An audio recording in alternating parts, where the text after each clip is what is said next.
हाँ, राम राम सराहना। एम आई टीवी की नई वीडियो ले गए हूँ रिप्लेस हरी।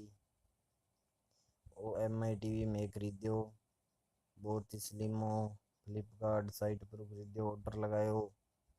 ऑर्डर लगाता ही बन 3 दिन लिया।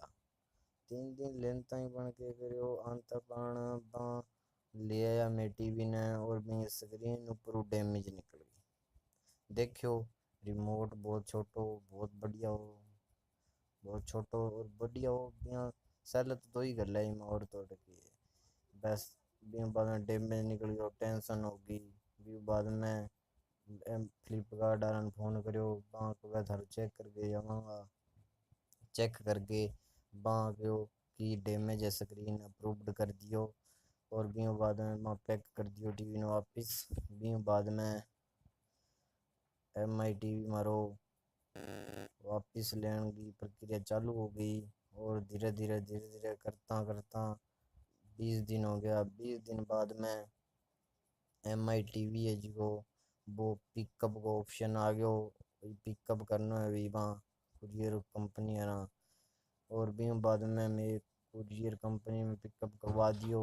और पिकअप को डालता ही 5 दिन बाद में मारो नयो एम आई टीवी आ गयो। और इनकी स्क्रीन है जी ऊपरों डैमेज ही इन वास्ते मैं इन्हें रिप्लेस करायो। और थाने डरने की कोई जरूरत को नहीं, क्योंकि फ्लिपकार्ट भरोसेमंद कंपनी है। और फ्लिपकार्ट भी टाइम जरूर लगावे, पर बांगो भी काम बने करना पड़े। अपनी कार करें की कोनी हुआ, क्योंकि वहाँ आपकी प्रक्रिया पूरी करनी है। और भाई आप बात कौन रिप्लेस कौन करे करे रिप्लेस, पर टाइम लगावे। रिप्लेस हो जाएगा थारो टीवी, टेंशन कौन लेनी। और हमारी वीडियो ने जरूर सिलेक्ट कर दियो। आगे वीडियो थाने जनता रहा, लाल बटन जरूर दबा दियो। ओके, धन्यवाद।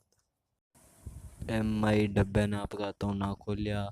अगर खोल लियो तो अगर डैमेज निकल गयो तो ये रिप्लेस कौन करके जैसी कंपनी रहा आप इन्हें खोल गए और आप थाने दिख लगा के जैसी टीवी ही। धन्यवाद। आई मेरी थाना निवेदन है।